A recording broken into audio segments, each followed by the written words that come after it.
Hello दोस्तों, one time again Akhil Chaudhary in front of you. और आज मैं आपको पढ़ाने वाला हूँ क्लास 9th बुक का नाम गणित मंजरी का चैप्टर नंबर 7। और आज हम करने वाले हैं 7.1। और ये एक बहुत ही बेहतरीन चैप्टर है जिसका नाम है प्रायिकता, मतलब प्रायिकतों का परिचय, संभावनाओं का गणित। अब संभावना क्यों बोला गया? क्योंकि प्रायिकता का मतलब भी संभावनाएं होती हैं। ठीक है, तो इस चैप्टर को शुरुआत करने से पहले, जैसा कि हमारे सामने दिख रहा है 7.1, और मैं आपको इसके अंदर कुछ हमें प्रेजेंटेशन की भी रिक्वायरमेंट पड़ेगी, तो प्रेजेंटेशन भी आपके लिए रेडी है। लेकिन उससे पहले प्रायिकता क्या होती है आपको पता होना चाहिए। तो प्रायिकता का मतलब देखो बच्चे क्या होता है। प्रायिकता का मतलब होता है, प्रायिकता किसी घटना के घटित होने की संभावना को दर्शाता है। मतलब कोई घटना घटने वाली है, उसकी संभावना कितनी है, उस संभावना को ही प्रायिकता कहते हैं। मतलब संभावनाओं की दुनिया। ठीक है, प्रायिकता मतलब संभावनाओं की दुनिया। अब सपोज दैट कि तुमने कोई सिक्का उछाला, क्या तुमको पता है कि हेड आएगा या टेल आएगा? तो हेड आने के कितने चांस है? तो हम यहाँ पर बोल सकते हैं कि हेड आने के भाई 50% चांस है। तो प्रायिकता कितनी हो गई? 50% हो गई। टेल आने के कितने चांस है? तो टेल आने के चांस भी 50% होते हैं। और सिक्का एक ऐसी चीज है जो प्रायिकता हमेशा ही इक्वल बताती है। मतलब 50% हेड आने के चांस होते हैं और 50% टेल आने के चांस होते हैं। तो आपके एग्जाम में एक क्वेश्चन आ सकता है कि सिक्के का इस्तेमाल, मतलब जब भी कोई क्रिकेट मैच होता है या कोई भी गेम होता है तो वहां पर सिक्के का इस्तेमाल क्यों किया जाता है? क्योंकि उसके अंदर दोनों प्लेयर्स के पास, दोनों टीमों के पास बराबर बराबर चांसेस होते हैं, बराबर संभावनाएं होती हैं टॉस जीतने की। 50% इस टीम के और 50% उस टीम के। तो संभावना को यहाँ पर ध्यान देना है। ठीक है, और इसको एक चीज और याद रखनी है कि इसका मान हमेशा 0 से 1 के बीच होता है। 0 से 1 के बीच मतलब आपका बटे में हो सकता है, जैसे कि 1.5, ठीक है, या फिर हो सकता है 0.2, या फिर हो सकता है 50%। मतलब मैं ये कहना चाहता हूं कि आपका जो प्रायिकता है वो या तो बटे में आ सकता है, या फिर पॉइंट में आ सकता है, या फिर परसेंटेज में आ सकता है। लेकिन कभी भी माइनस में नहीं आ सकता। -1, -2 ये कभी भी नहीं आ सकते। तो प्रायिकता हमेशा 0 और 1 के बीच में होती है। किसी घटना की संभावना के आधार पर उसे असंभव, कम संभव और संप्रायिक या अधिक संभव निश्चित कहा जा सकता है। देखो अभी डिपेंड करता है कि वो असंभव है प्रायिकता। जैसे कि मैं कहता हूं भैया आपको क्या है कि एक पासा फेंकिए। पासा मतलब डाइस, जो आप लूडो में खेलते हो। पासा फेंकिए, उस पर 1 से लेकर 6 तक की काउंटिंग होती है। मैं कहता हूं 7 आने की प्रायिकता बताइए। तो 7 तो आ ही नहीं सकता, तो वो एक असंभव है जिसकी प्रायिकता 0 होगी। लेकिन मैं कहता हूं 6 आने की प्रायिकता बताइए, तो 6 तो पक्का आ सकता है, तो उसको आने की जो प्रायिकता है वो निश्चित होगी। और कभी कभी कुछ संभावनाएं होती हैं जो कम संभावनाएं होती है, किसी किसी की ज्यादा संभावना होती है। अब मैं एक ताश की गड्डी के अंदर जो इक्के होते हैं वो 4 होते हैं, और टोटल पत्ते होते हैं 52। 52 में से 4 इक्के और 48 अलग पत्ते। मैं कहता हूं अगर इक्का आ गया, बिना देखे तुम्हें गड्डी से एक पत्ता निकालना है और इक्का आ गया, तो तुम जीत जाओगे। तो तुम्हारे जीतने के चांस कम है या ज्यादा है? 4 पत्ते तुम्हारे जीतने के, हारने वाले तुम्हारे 48 पत्ते। तो इसका मतलब तुम्हारे हारने के चांस ज्यादा है। तो वहां पर जो संभावना है वो कम संभावना है तुम्हारे जीतने की। लेकिन अगर मैं कह दूं कि अगर इक्के को छोड़कर कोई और पत्ता तुम्हारा आ गया तो तुम जीत जाओगे, तो वहां पर तुम्हारे जीतने के चांस ज्यादा हो जाते हैं। कभी कभी ये बीच में आ सकता है 50% पे। तो इसकी हमें जरूरत पड़ेगी फर्स्ट क्वेश्चन में 7.1 के। ठीक है, तो इसको थोड़ा समझते हैं कि सवाल कहना क्या चाहता है। निम्नलिखित घटनाओं को एक पैमाने पर असंभव मतलब 0 और निश्चित मतलब 1। तो मैंने भी आपको बताया कि जो असंभव है उसकी प्रायिकता हमेशा 0 होगी, और जो संभव है, निश्चित है, उसकी प्रायिकता हमेशा ही 1 होगी।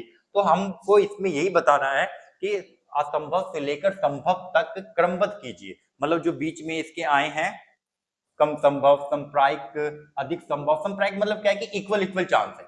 ठीक है, जैसे कि कॉइन है, तो कौन क्या है? एक संप्रायिक प्रायिकता है जिसके इक्वल चांस होते हैं, बराबर चांस होते हैं। तो इनके बीच में हमें बताना है कि कौन सा, जो यहाँ पर दे रखे हैं, मतलब पॉइंट, 4 पॉइंट दे रखे हैं, कौन सा पॉइंट कहां पर आएगा? असंभव पे आएगा, संभव पे आएगा, अधिक संभव पे आएगा, कम संभव पे आएगा, संप्रायिक पर आएगा। तो इस तरीके से हमें उसको ढूंढकर और इस नंबर लाइन के ऊपर समझ होता है कि मुझे उसको पुट करना है। ठीक है, तो यहां पर है, तो क्रमबद्ध कीजिए। हमें उसको क्रमबद्ध करना है, मतलब कौन सा पहले घटेगी फिर बाद में घटेगी, सबसे बताना है। प्रत्येक घटना को असंभव, कम संभव, संप्रायिक और अधिक संभव और निश्चित में वर्गीकृत कीजिए। कारण बताइए कि आपने प्रत्येक घटना को इस वर्ग में क्यों रखा। तो हमें 4 क्वेश्चन है, इन चारों को हमें बताना है कि कौन सा संभव है, कौन सा असंभव है, कौन सा अधिक संभव है, कौन सा कम संभव है, या कौन सा संप्रायिक है। ठीक है, तो ये 4 है। आगामी सोमवार रविवार के पश्चात आएगा। देखो जो सोमवार है वो रविवार के बाद आएगा, इसमें कितना सत्य है? ये बिल्कुल सत्य है। निश्चित ही सोमवार जो है वो रविवार के बाद आएगा, तो इसकी प्रायिकता जो है वो निश्चित है। ठीक है, निश्चित प्रायिकता है मतलब इसकी प्रायिकता 1 हो जाएगी। ठीक है, तो इन सभी को मैंने क्या किया, मैंने यहाँ पर आपके लिए लिख दिया है first question, second question, third question और फोर्थ क्वेश्चन। ठीक है, उसने पूछा है एक तो हमसे कारण बताइए, कारण बताना है, फिर घटना मतलब कौन से वर्ग में आएगी ये भी बताना है, और निश्चित अनिश्चित भी बताना है। तो काफी सारी चीजें बतानी है हमें यहाँ पे। तो यहाँ पर हमारी घटना हो गई 4, उसकी प्रायिकता हम बताएंगे 1 होगी, 0 होगी, 1 के लगभग पास होगी, या फिर 0 और 1 के बीच होगी, मतलब इस तरह से बताना है।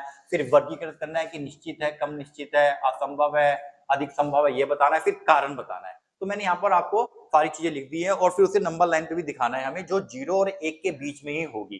ठीक है, तो 0 और 1 के बीच में होती है प्रायिकता, तो ये 0 से लेके बीच में है। और यहां पर ध्यान दो, मैं जो इसके बिल्कुल सेंटर में है मैं इसको बोल देता हूं 0.5, इसको बोल देता हूं 0.25, 0.75। ठीक है, तो 0 से बड़ा है 0.25, फिर उसके बाद 0.5, मतलब 0.5 को 0.50 भी बोल सकते हैं, 25, 50, फिर 75, फिर 1 हो जाएगा। ठीक है, तो इस तरीके से है। बाकी ये जो है ये इनके बीच का पूरा डिस्टेंस दिखा रहा है। ये 0 और 0.25 का बीच है, ये है 0.25 और 0.50 के बीच में, ये है 0.50 और 0.75 के बीच में, और ये है 0.75 और 1 के बीच में। तो देखो आगामी सोमवार रविवार के पश्चात आएगा, तो जो सोमवार है वो रविवार के बाद आएगा, तो इसका जो प्रायिकता है वो निश्चित है, मतलब ये पक्का निश्चित है कि ऐसा ही होता है, तो इसकी प्रायिकता 1 मानी जाएगी। और 1 मानी जाएगी तो इसको हम पुट कहां करेंगे, इसको पुट करेंगे हम बिल्कुल ही 1 के नीचे। तो ये हमारा पॉइंट जो है वो 1 को दिखा रहा है, आगामी सोमवार रविवार के पश्चात आएगा। ठीक है, तो यहाँ पे निश्चित होता है तो निश्चित पे रख दिया हमने इसको। अब इसका कारण क्या है, हमेशा रविवार के बाद सोमवार ही आता है, इसलिए यह निश्चित घटना है। कारण ने क्या लिख दिया, रविवार के बाद ही सोमवार आता है। सेकंड है, मुंबई में जुलाई महीने में बर्फबारी होगी। ध्यान दो, अब भाई मुंबई है, जुलाई के महीने में बर्फबारी होगी, क्या ये निश्चित है? निश्चित नहीं है। ठीक है, हो सकता है कि वहां पर बर्फबारी ना हो सकता है बर्फबारी हो भी जाए, तो ये निश्चित नहीं है, मतलब इसको मैं कहता हूँ कम संभव है। और ये भी नहीं है कि हमेशा होती है, तो बहुत कम चांस है। तो कम संभव कहां पर है हमारा, कम संभव है हमारा, ये था हमारा असंभव, तो इसको कम संभव में रखते हैं हम। तो कम संभव मतलब 0 और 50 के बीच में सेकंड नंबर का आ गया। मुंबई में जुलाई महीने में बर्फबारी होगी, बहुत कम चांस है, तो कम चांस इधर है, जब अधिक चांस होंगे तो वो इधर आ जाएगा। ठीक है, अधिक चांस वाले को हम इनके बीच में रखेंगे। ठीक है, तो कम चांस है, 50% से कम वैल्यू रखेंगे हम इसको। ठीक है, तो इसके कम चांस है मतलब बहुत कम। मुंबई में जुलाई में बर्फबारी होना बहुत दुर्लभ है, मतलब ना के बराबर ही होता है, फिर भी हम इसको असंभव नहीं कहेंगे, इसको कहेंगे कि संभव नहीं, असंभव तो नहीं है पर कम चांस है। ठीक है, तो थर्ड है हमारा, आज आपकी कक्षा से एक हाथी गुजरेगा। आज आपकी कक्षा से हाथी गुजरेगा, क्या आपकी कक्षा के अंदर कभी कक्षा के गेट के बाहर से हाथी गुजरा है? जी बिल्कुल भी नहीं गुजरा, ऐसा कभी भी नहीं हो सकता, ये असंभव है। ठीक है, तो ये असंभव है, तो हम क्या लिख देंगे, असंभव के पास लिख देंगे इसको बिल्कुल ही। ठीक है, आज आपकी कक्षा से एक हाथी गुजरेगा जिसकी प्रायिकता होगी 0, तो इसकी प्रायिकता क्या होगी भाई, 0 होगी, जो घटना घट ही नहीं सकती। ठीक है, असंभव है, कक्षा से हाथी का गुजरना संभव ही नहीं है, इसलिए यह असंभव घटना है। ठीक है, यह एक असंभव घटना है। नेक्स्ट है, कल आप अपने विद्यालय में कम से कम एक मित्र का अभिवादन करेंगे। देखो अभिवादन करने का मतलब होता है हाथ मिलाना, हाय करना, हेलो करना, ठीक है, नमस्ते करना, ये अभिवादन कहलाता है। तो कितने चांस है कि तुम अपने स्कूल में जाके अपने दोस्तों के साथ अभिवादन करोगे, तो जाहिर सी बात है कि चांस ज्यादा है, लगभग 1 को तो करेंगे अभी।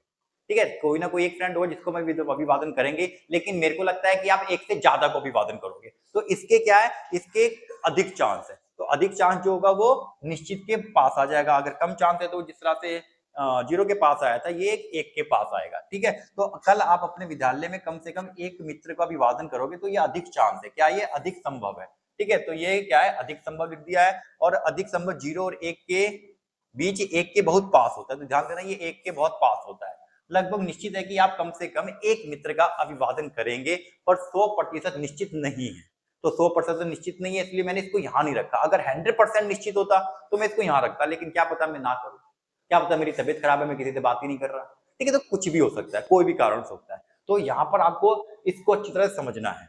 ठीक है। अगर समझ में नहीं आया तो एक बार इसको और रिपीट करके देखो, अच्छी तरह से समझ में आएगा। तो यहाँ पर आपको याद रखना है कि जो घटना निश्चित घटेगी उसके लिए प्रायिकता 1 होगी, जो घटना नहीं घटेगी, असंभव है, उसके लिए प्रायिकता 0 होगी, और जिसके कम चांस है वो 0 के पास होगा, जिसके ज्यादा चांस है वो निश्चित के पास होगा, और जो बराबर बराबर चांस वाले होंगे वो बिल्कुल सेंटर में आएगा। देखो सेंटर में कुछ आया ही नहीं है इसमें से, ठीक है, 4 पॉइंट से तो सेंटर वाला कोई पॉइंट नहीं था इसके अंदर, ठीक है। तो ये इस प्रकार से 7.1 होता है हमारा बिल्कुल समाप्त। और अब हम करेंगे 7.2, और 7.2 के लिए आपको देखनी पड़ेगी नेक्स्ट वीडियो जो कि आपकी स्क्रीन पर आ चुकी है, या फिर आप डिस्क्रिप्शन बॉक्स में भी जाकर देख सकते हो। और आप 9th क्लास के स्टूडेंट हो तो आपको याद रखना है कि मैं पेपर से कुछ दिन पहले कुछ इंपॉर्टेंट क्वेश्चनों की सीरीज लेकर आऊंगा, मतलब एक वीडियो ऐसी डालूंगा जिसके अंदर सारे इंपॉर्टेंट क्वेश्चन को मैं कवर करने वाला हूं।